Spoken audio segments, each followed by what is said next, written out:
probably have heard, unless you have been living somewhere in a cave, there is a whole lot going on in organized real estate right now.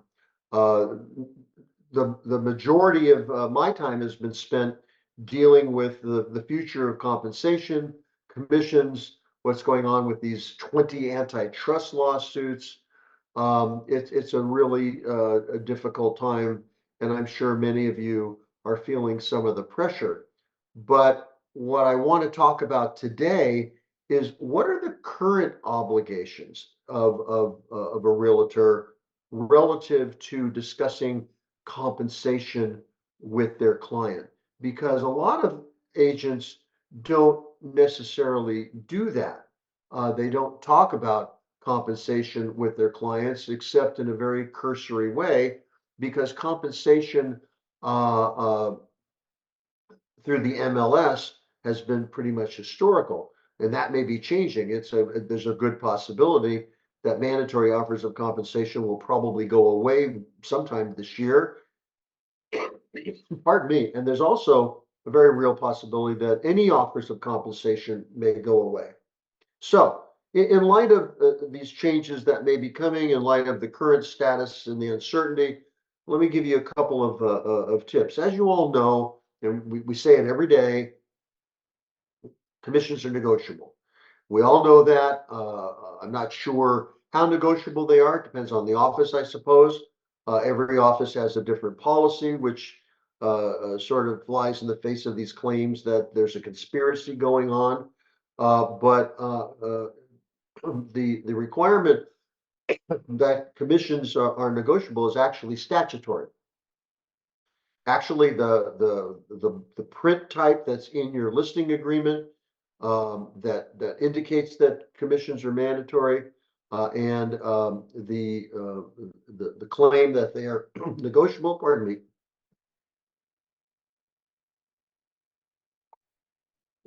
I came back from vacation with a little cold. I apologize.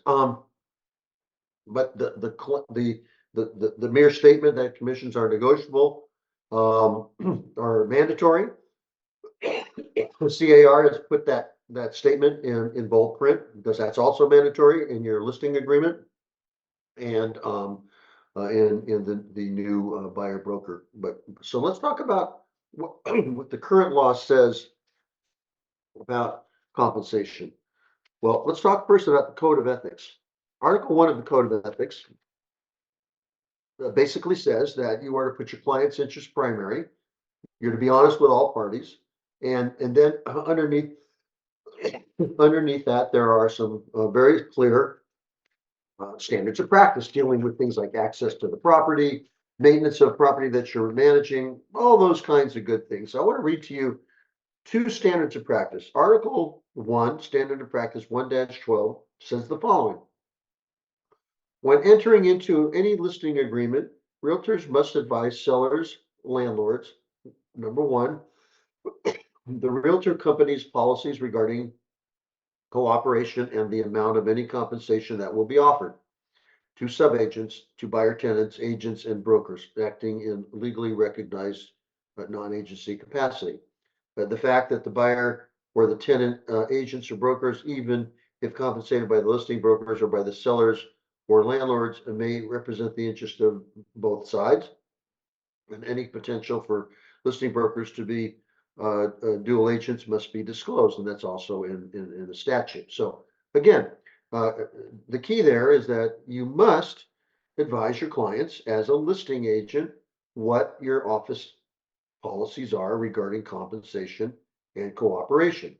In standard practice, Article 113, it says, when entering into buyer tenant agreements, realtors must advise potential clients of one, that the realtor company policies regarding cooperation; two, the amount of compensation to be paid by the client. So it's in the Code of Ethics, and it's been in the Code of Ethics since 1993, although it was amended back in 2006. There are three other sections that deal with additional compensation and so forth. The bottom line is you need to become familiar with the fact that the Code of Ethics does require you ethically to notify a client what your office policies are regarding cooperation and compensation. For example, we're gonna represent buyers, but we won't do it for less than 2%. Okay, that if that's your office policy, then you have to tell your client that, and so then they can make decisions on what they want to do. Um, in addition to Article 1, you also have Article 3, which is the duty to cooperate with other agents for the benefit of the client. You have Article 9, which says that all agreements must be in writing, and I suspect that sometime in the very near future, we're going to have a mandatory buyer representation agreement to go along with a mandatory listing contract if you want to get paid. You're going to have it in writing. And frankly, I think that's a great change, and I hope it takes place sooner than later. Um, Article 11 talks about competency and what is competent. And so from that standpoint, I think that it's very, very important that you have these conversations because in my mind, if you're not following the code of ethics, you're probably not acting competently. And then, of course, you must be truthful in all your advertising. You cannot advertise your services for free. You cannot advertise unless you actually are doing the work completely pro bono. But if you're being paid from any source whatsoever, you must not advertise your services as free. And we'll talk about this more down the line because you're also required to disclose any profits that you're making other than from commissions paid directly by your client. Um, so as you can see, the code of ethics has been and still is to this moment very clear that you are to discuss these issues with your client. So even though that's not a really significant change that will take place, a lot of agents, it's been my experience, aren't doing that in the manner that's required by the ethical code. And now let's talk about something that's even more important, and that's that even if you're not a realtor, even if you're simply a member of the multiple listing service, you have a duty to disclose your compensation issues as a matter of law. Realtors are governed, as are all licensees, by the Business and Professions Code in the 10,000 series. And Business and Professions Code 107, 10176, subsection G says as follows: the claiming or taking by a licensee of any secret or undisclosed amount of compensation, commission, or profit, or the failure of a licensee to reveal to the buyer what their I just lost my space. Sorry about that. What their compensation is going to be can be a violation of the law. And so remembering that you have a fiduciary duty to tell the client what the compensation is that you're going to be paid is critically important. If you are going to be paid in any manner other than directly from your client, you need to disclose that. So again, I want to read this whole section. I'm sorry that I just found my notes here.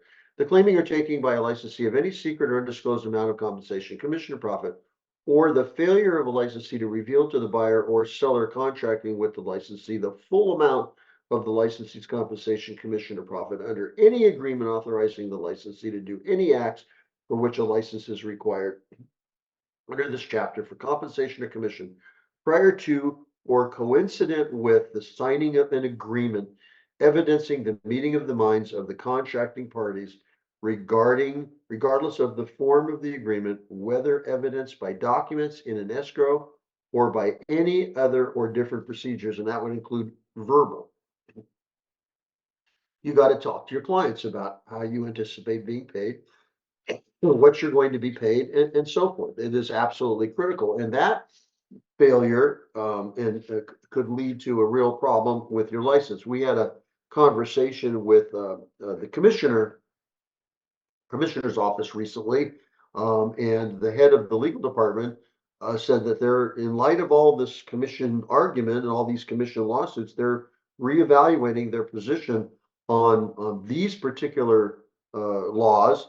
And so my personal belief, and I believe that I'm backed up by a lot of quality people, including the attorney for the multiple listing services, that you really ought to have a written buyer representation agreement. I think it's absolutely critical. You need to remember, number one, that you are a fiduciary.